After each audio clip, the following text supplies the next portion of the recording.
Béatrice. Bonjour. Donc Béatrice, merci d'être avec nous.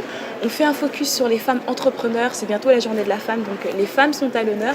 Et voilà, on avait envie de mettre en lumière des profils un petit peu comme le tien, des femmes qui œuvrent, qui font des choses concrètes dans l'entrepreneuriat.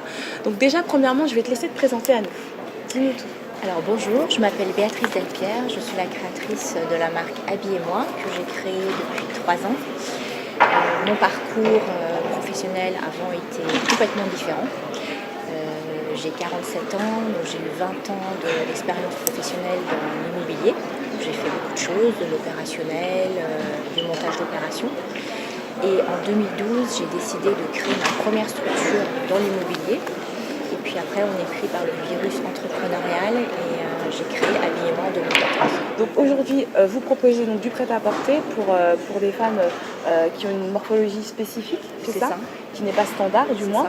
Alors, comment est-ce qu'on passe, parce que le saut, ok, on plonge dans le vide, mais quand même, comment est-ce qu'on passe de l'idée papier, parce que j'imagine que vous avez quand même dû poser tout ça, coucher tout ça sur un papier, au concret? Comment ça se passe en fait? Un déclic ou...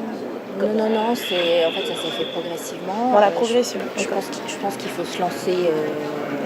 Enfin, moi, dans mon cas, en tout cas, j'ai pas fait une étude de marché pendant 6 mois. Voilà. Concrètement, j'ai réfléchi à mon projet, à l'idée, et puis j'y suis allée. J'ai pas trop attendu. D'accord.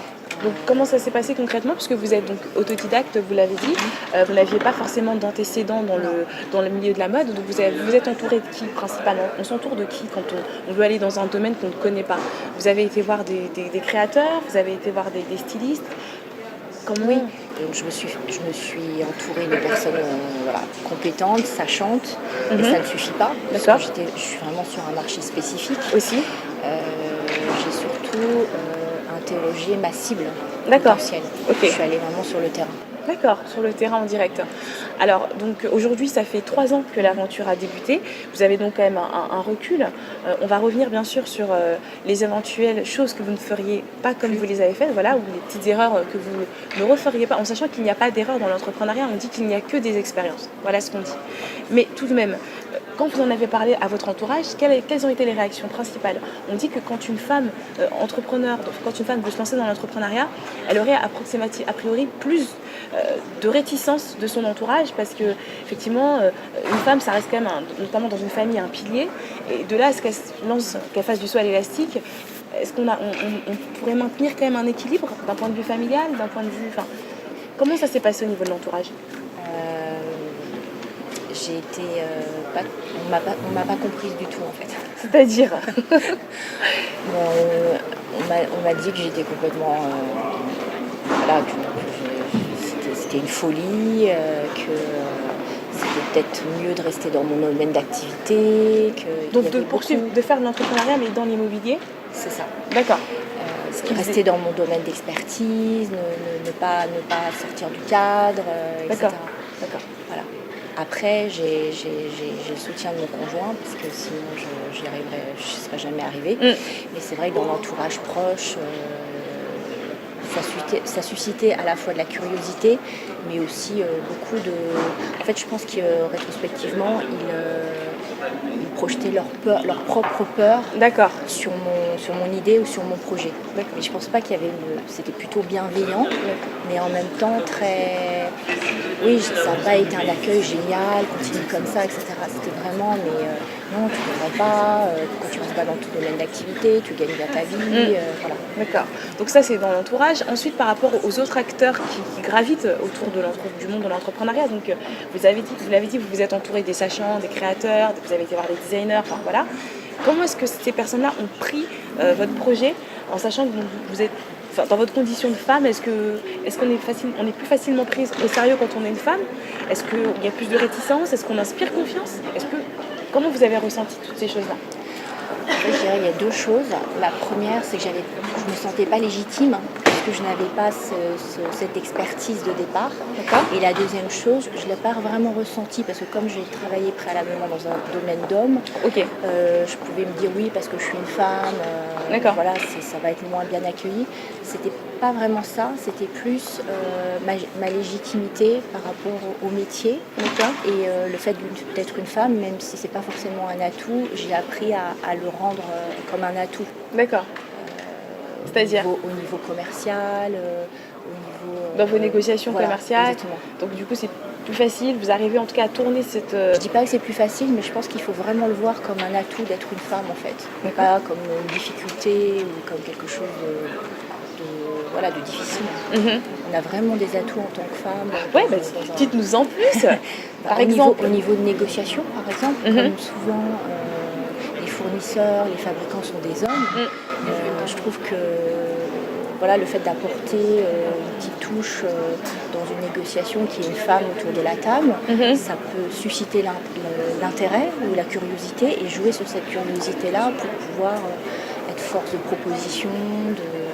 Je trouve qu'il faut vraiment faire une force et pas se dire je suis une femme, donc les portes me sont fermées. Donc, en gros, ce qui ressort de votre réponse, vous, c'était pas forcément le fait que vous soyez une femme qui a été un problème au niveau de votre crédibilité, c'était plus le manque d'expérience dans le domaine de la mode. Quelque chose, en tout cas, un problème que vous avez su contourner. Oui. Et vous l'avez contourné comment ? J'ai enfoncé toutes les portes. D'accord, vous y avez été... Je suis allée à fond, le fabricant, j'ai fait du porte-à-porte. D'accord. Je suis allée atelier par atelier, j'ai pris les pages blanches, d'accord, ou jaunes, je ne sais pas, et j'ai regardé toutes les adresses, j'ai identifié toutes les sociétés qui étaient soit en redressement judiciaire, etc. Voilà, j'ai vérifié un peu le côté sain de l'entreprise, j'y suis allée comme ça. J'ai eu beaucoup d'obstacles, puisque... Quel type d'obstacles ?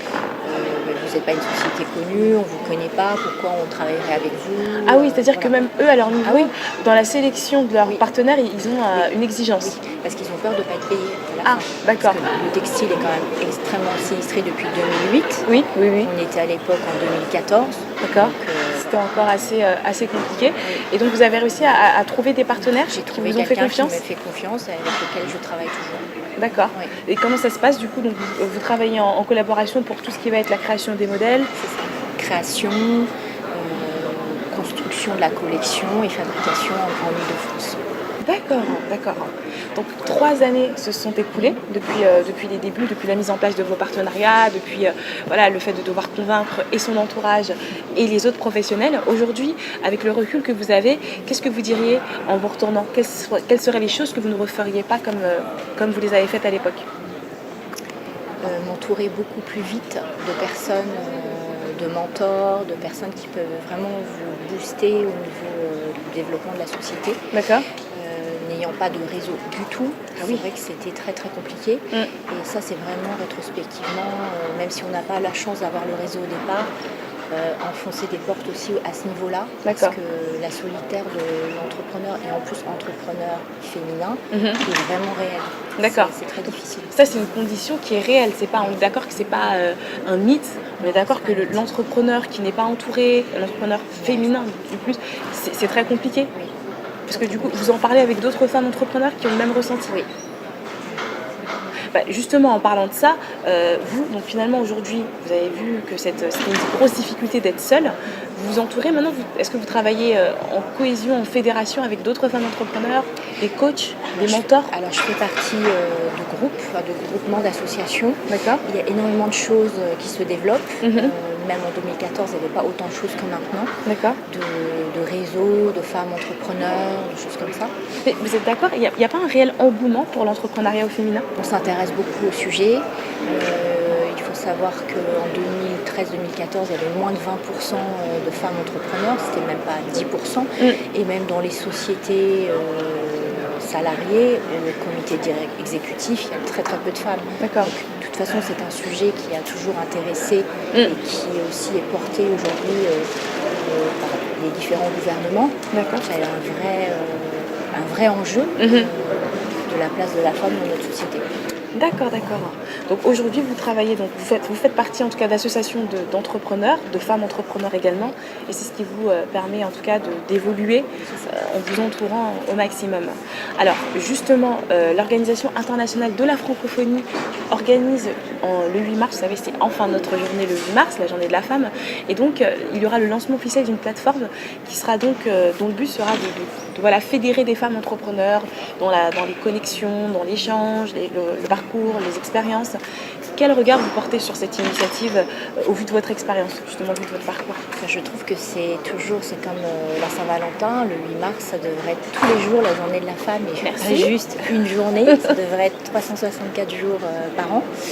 Mais l'initiative de l'Organisation internationale de la francophonie est vraiment très chouette et j'espère qu'elle aboutira sur d'autres actions dans le futur.